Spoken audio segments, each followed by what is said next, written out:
In Lesson 1, we have learned that to be a philosopher, we need knowledge. And when we speak of knowledge, we are searching for truth. Therefore, truth is central in the study of philosophy. A person's quest for truth is the reason why philosophy exists.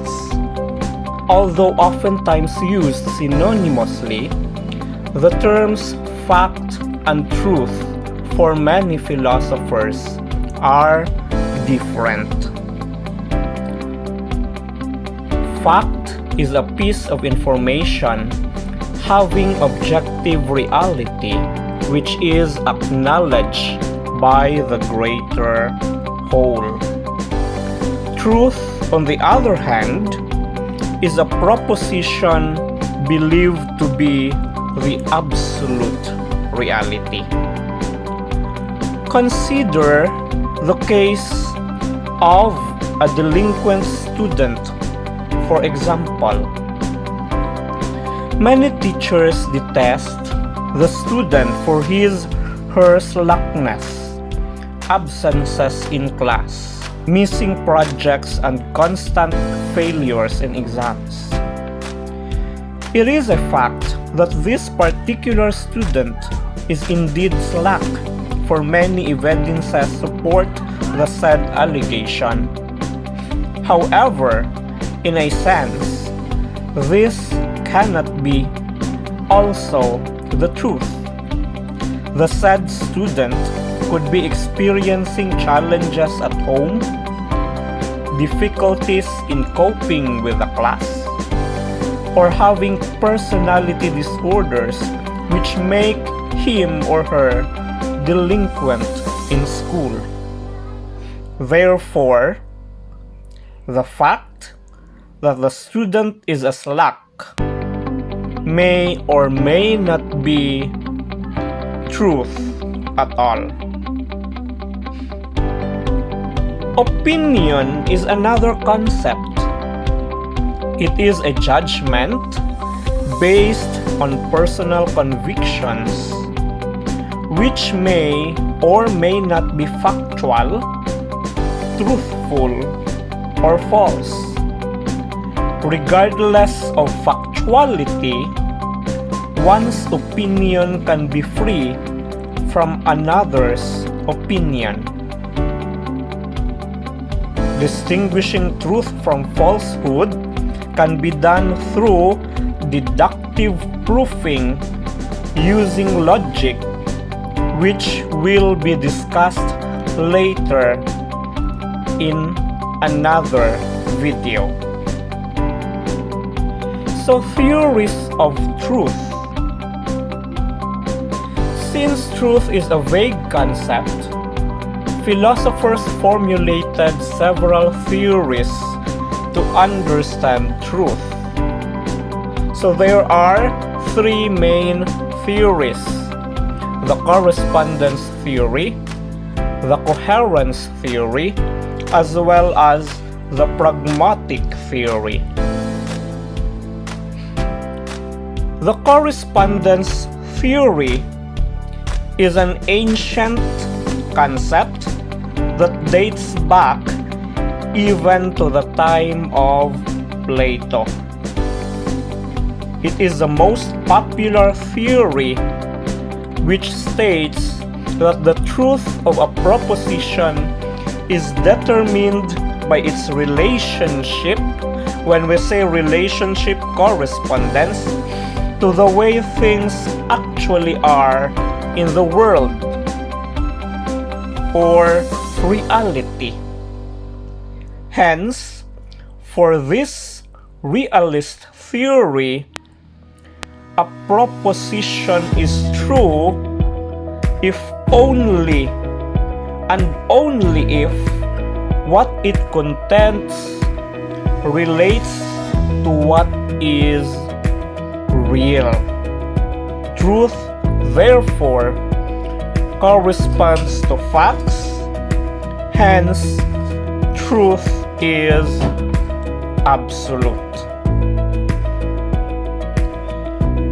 So the example, the proposition birds can fly is true because in reality, birds can really fly. The proposition cats can bark is false because cats do not bark. Only dogs do.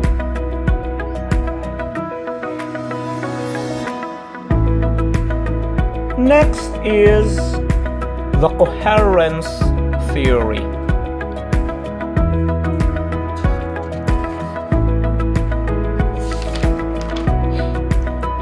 The coherence theory of truth contends that a proposition is true if it is consistent with a system of other propositions considered true. The truthfulness, therefore, of a person's judgment or proposition is based on his or her statements' coherence to a certain set of established beliefs.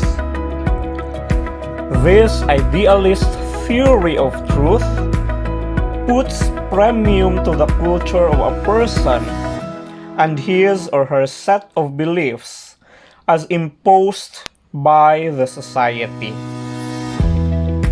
Since people have different cultures and traditions, it goes to show that what may be true to one culture or society may not be true to others.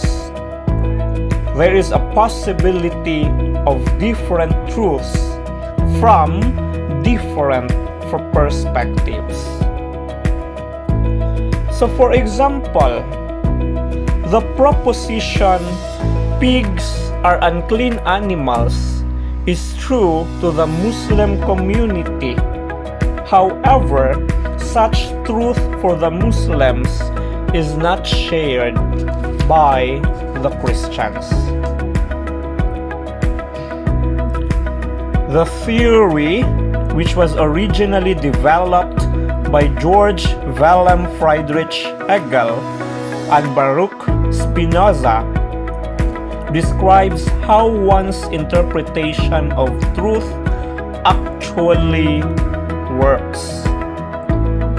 Simply put, a belief is true if one could incorporate it through a consistent and rational manner into a bigger and more complex system of beliefs. The third theory of truth is called pragmatic theory. The pragmatic theory holds that a proposition is true if it is useful. Pragmatics linked the nature of truth with the principle of action and the concept of utility. This theory also contends that judgment must be continually verified and validated by having close encounter and interaction with the world. This theory implies that in order to know the truth, a person must engage oneself with something that would give him or her the benefit or the highest form of success. Suffice it to say that a belief can be considered true if it is proven to have practical use in the life of an individual. For example, the belief in the power of prayer is said to be true as it is needed for one's salvation. Sigmund Freud said that many people, in order to avoid despair, need to believe there is a God who keeps a watchful eye on everyone. Now, I want you to have these exercises even through your mind. Determine or identify what type or what theory of truth is depicted by the following statements.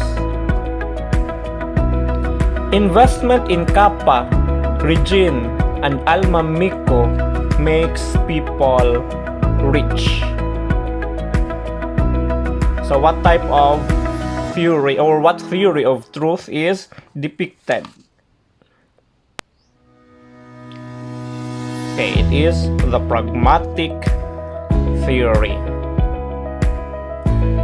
Next, square has 4 angles. This is a correspondence theory. Next, Alameda is located in region 12. Yes, it is the correspondence theory. Next, Filipinos believe that Marcos is a dictator. Meanwhile, Chinese contended that Marcos is a hero. Yes, it is the coherence theory. Next, voting rich candidate will secure the future of the country. Yes, it is the pragmatic theory.